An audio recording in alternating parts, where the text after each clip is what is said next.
Hello, हाय, नमस्कार। आज biology की क्लास में हम डिस्कस करने चल रहे हैं मानव परिसंचरण तंत्र के बारे में, जो कि एग्ज़ाम पॉइंट ऑफ व्यू से काफ़ी इम्पॉर्टेंट है। यहाँ से मान के चलिए आप 1 या 2 क्वेश्चन हर एग्ज़ाम में लगभग पूछे ही जाते हैं। ठीक है, चलिए स्टार्ट करते हैं मानव परिसंचरण तंत्र के बारे में। मानव शरीर में रुधिर द्वारा रासायनिक भोज्य पदार्थों को ऊतक तक पहुँचाने की जो पूरी प्रक्रिया होती है, उसी को परिसंचरण तंत्र कहते हैं। ठीक है, किसके द्वारा? ब्लड के द्वारा, मतलब रुधिर के द्वारा रासायनिक भोज्य पदार्थों का ऊतक या टिश्यू तक पहुंचाने की जो प्रक्रिया होती है, उसे ही परिसंचरण तंत्र कहते हैं। मानव में परिसंचरण तंत्र 2 प्रकार का होता है। एक होता है ओपन सर्कुलेटरी सिस्टम और दूसरा होता है क्लोज्ड सर्कुलेटरी सिस्टम। ओपन को बोलते हैं नलिका विहीन और क्लोज्ड को बोलते हैं नलिका युक्त। ठीक है, जब रक्त बिना नलिका के एवं त्वचा के माध्यम से संपर्क में रहता है, मतलब इसमें नलिका नहीं रहेगी बल्कि रक्त सीधे सीधे त्वचा के सीधे संपर्क में रहता है, तो ऐसे सिस्टम को नलिका विहीन परिसंचरण तंत्र बोलते हैं। ठीक है, जैसे एग्जाम्पल जो आर्थ्रोपोडा समूह है और सिफेलोपोडा समूह है, इस ग्रुप के सारे जीवों के जो परिसंचरण तंत्र होते हैं वो नलिका विहीन होते हैं। ठीक है, दूसरा है क्लोज्ड। क्लोज्ड में क्या होता है? इसमें नलिका युक्त, मतलब नलिका रहेगा, मीन्स कि रुधिर नलिकाओं के माध्यम से रक्त इसमें बहेगा। ठीक है, त्वचा के संपर्क में डायरेक्ट नहीं रहता है। जैसे इसका एग्जाम्पल होगा मानव का परिसंचरण तंत्र। ठीक है, देखिए मानव परिसंचरण तंत्र के अंदर हम 3 प्रमुख चीज़ें आती हैं। कौन कौन सी, उनको पढ़ेंगे।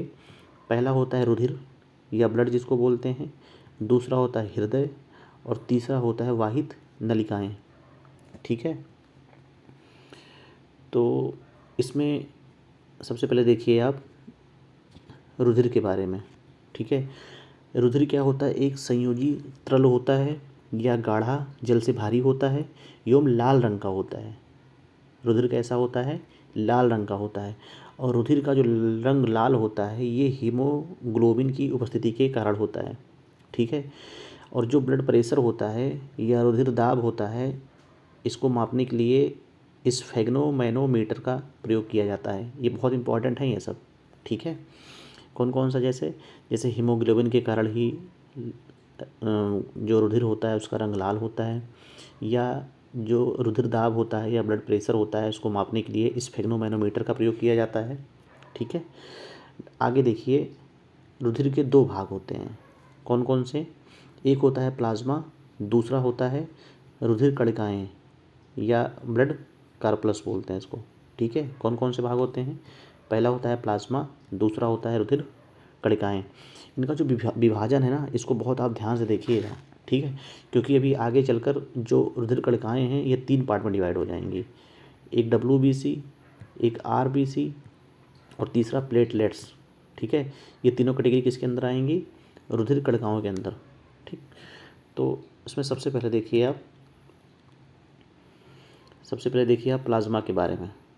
ठीक है, प्लाज्मा रक्त रुधिर का लगभग 45% क्या होता है? प्लाज्मा। ठीक है, बाकी जो रुधिर कणिकाएँ होती हैं ये 55%। ठीक है, तो प्लाज्मा कितने परसेंट होता है? 45% होता है। अब प्लाज्मा के अंदर देखिए लगभग 91% तो जल ही होता है केवल।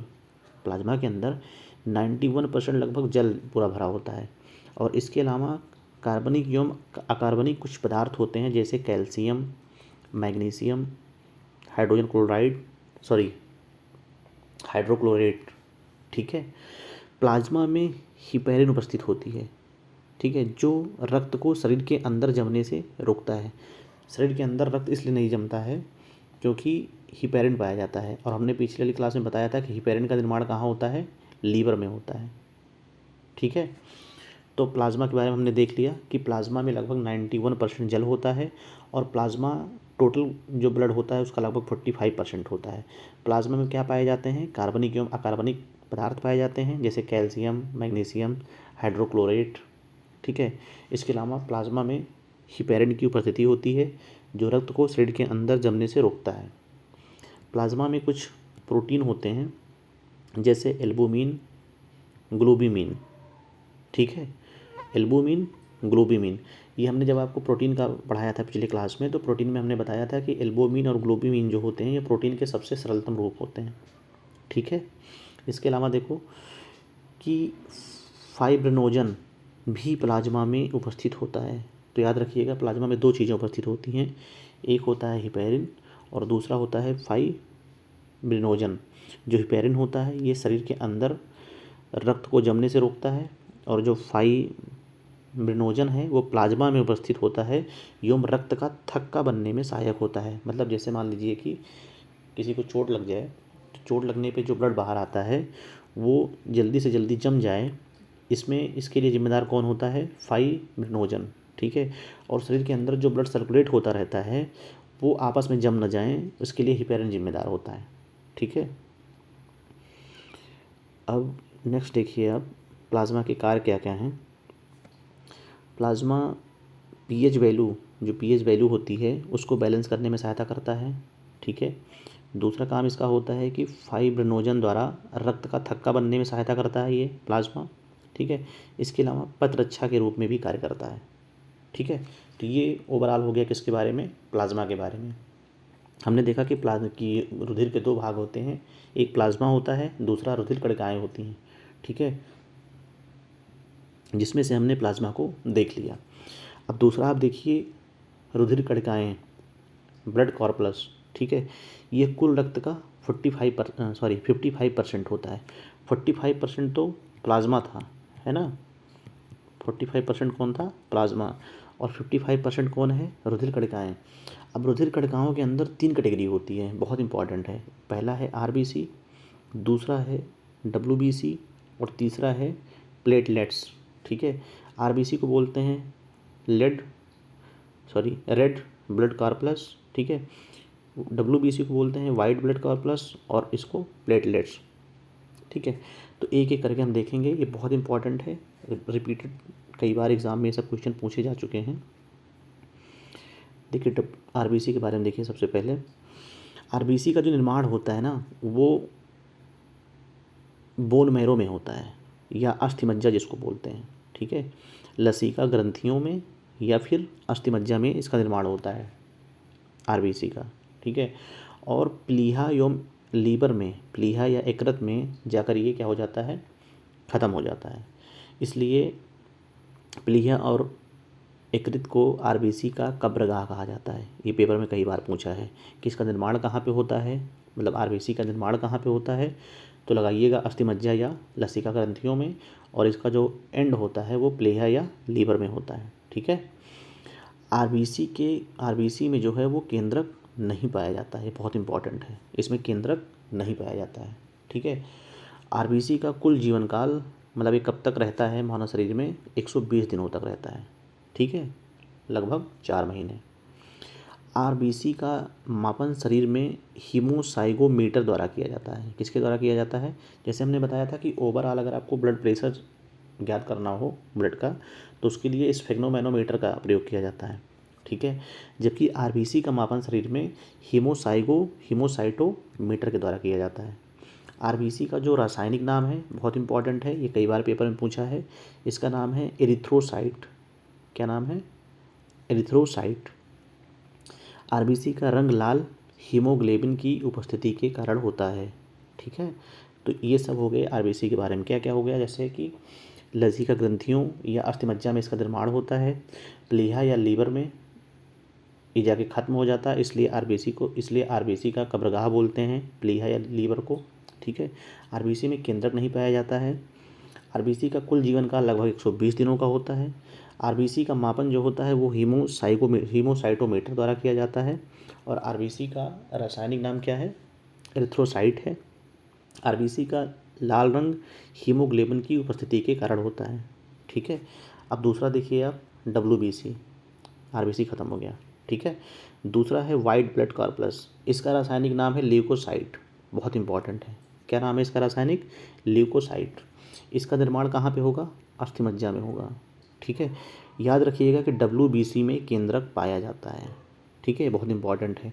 और इसका जो जीवन काल होता है या तो 1 दिन का होता है या फिर 1 मंथ का, मतलब 1 दिन से लेके 1 मंथ तक का भी हो सकता है डब्ल्यूबीसी का जो काल है लाइफ है, ठीक है। ये बहुत इंपॉर्टेंट है, इसको याद रखिएगा, है ना।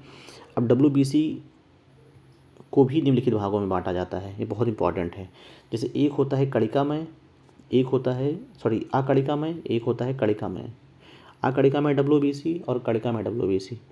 जो अकणिकामय WBC है इसका निर्माण जो है लसिका ग्रंथियों में होता है, ठीक है।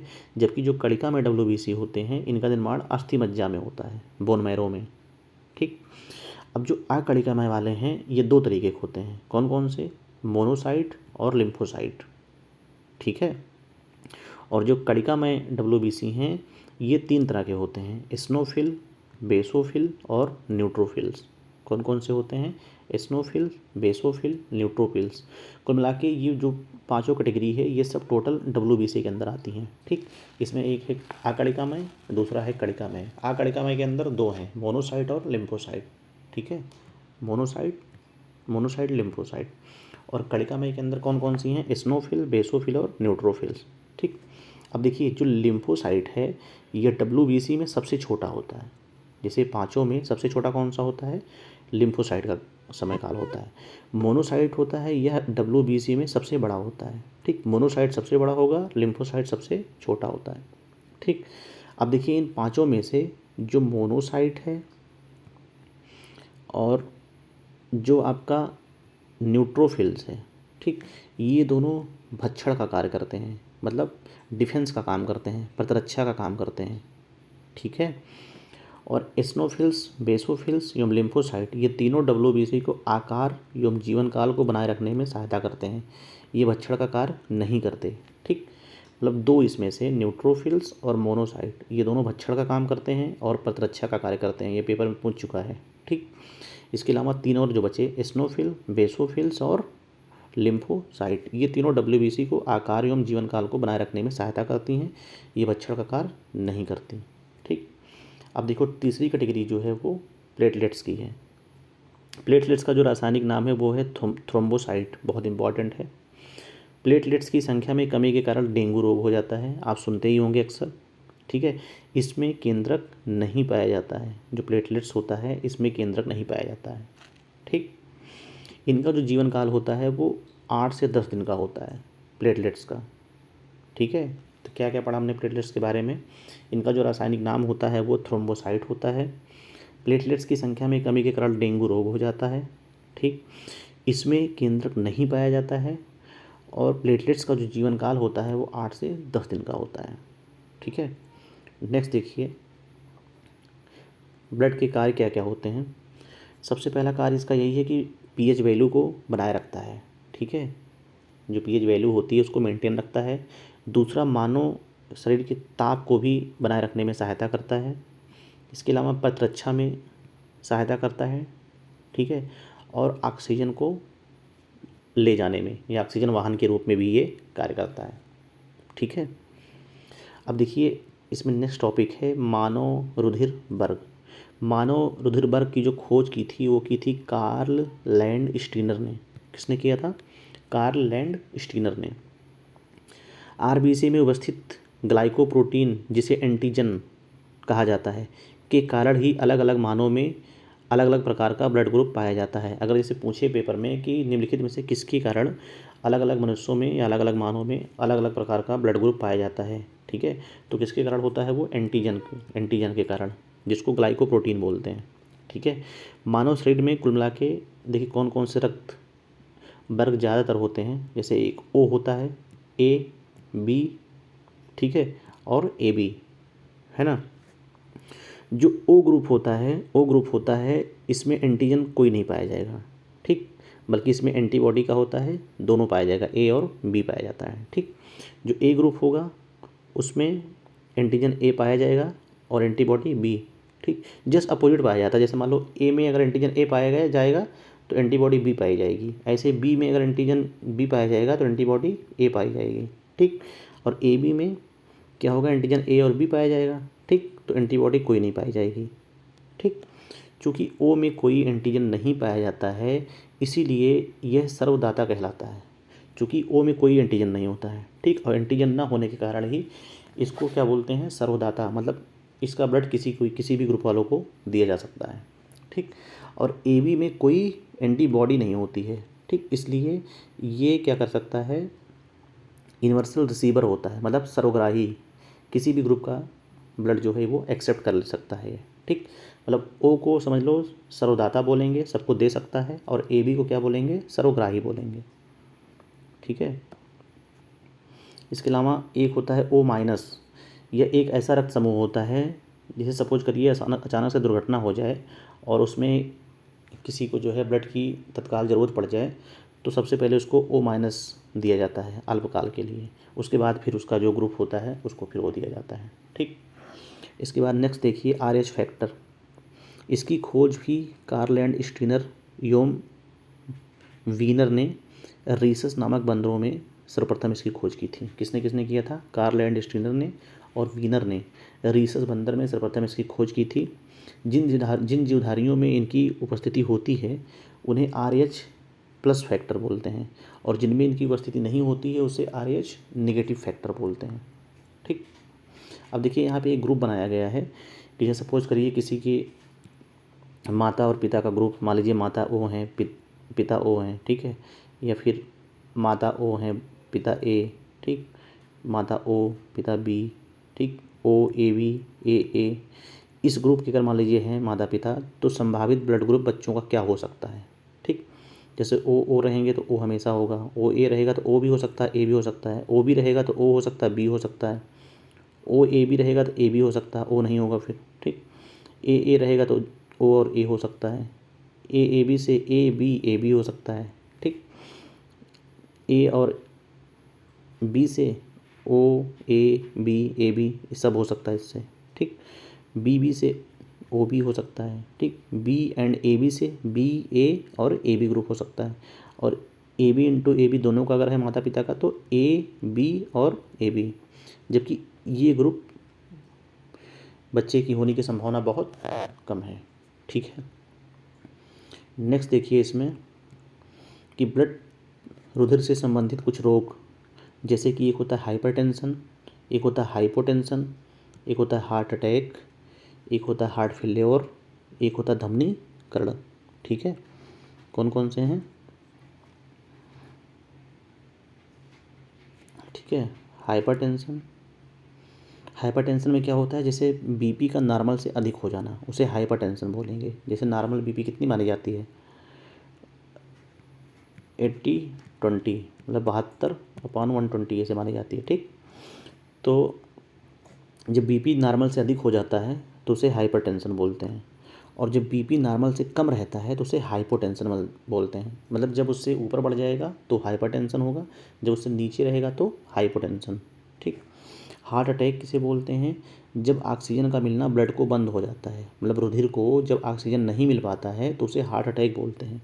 जबकि हार्ट फेल्योर का मतलब ये होता है कि बॉडी में ब्लड का थक्का जम जाना, बॉडी के अंदर, मींस हिपेरिन का निर्माण नहीं हो रहा है, हिपेरिन अपना पूरी तरीके से काम नहीं कर पा रहा है, इसका मतलब बॉडी के अंदर क्या हो गया, ब्लड का थक्का जम गया।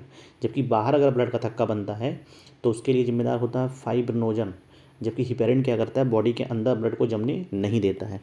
तो अगर हार्ट फेल्योर है तो इसका मतलब ये है कि ब्लड का थक्का बॉडी के अंदर जम गया है। हार्ट अटैक का मतलब होता है कि ऑक्सीजन ब्लड को मिलना बंद हो गया है, ठीक।